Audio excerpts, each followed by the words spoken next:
मनेन्द्रगढ़ में मसीही समाज डाले निकाले की क्रिसमस रैली। बच्चा मन पारंपरिक वेशभूषा में प्रस्तुत करीन ईसा मसीह के झांकी।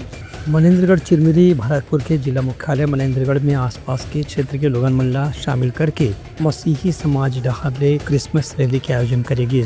आगामी 25 दिसंबर के क्रिसमस त्योहार भैया है। एक पहले ही मसीही समाज के लोगन मन डहारे लगातार प्रभु यीशु के झिमिला लोगन मन के बीच में पहुँचाए बर रैली के आयोजन करे जाते। जिला मुख्यालय मनेन्द्रगढ़ में मसीही समाज के लोगन मन एक साथ मिलकर जो आज भव्य रैली निकाली है, उनमें अलग अलग समुदाय के लोगन मन भी शामिल होकर रैली के स्वागत और अभिनंदन करी। राष्ट्रीय राजमार्ग में दीनदयाल चौक से शुरू होने के बाद ये रैली लोक निर्माण तिराहा, भगत सिंह चौक, गांधी चौक होते हुए नगर भ्रमण के बाद वापिस दीनदयाल चौक में ही संपन्न हुई। वहाँ नन्हे मुन्हे बच्चा मन वेशभूषा में झांकी निकाली, जिनकी रैली के मुख्य आकर्षण के केंद्र रही से।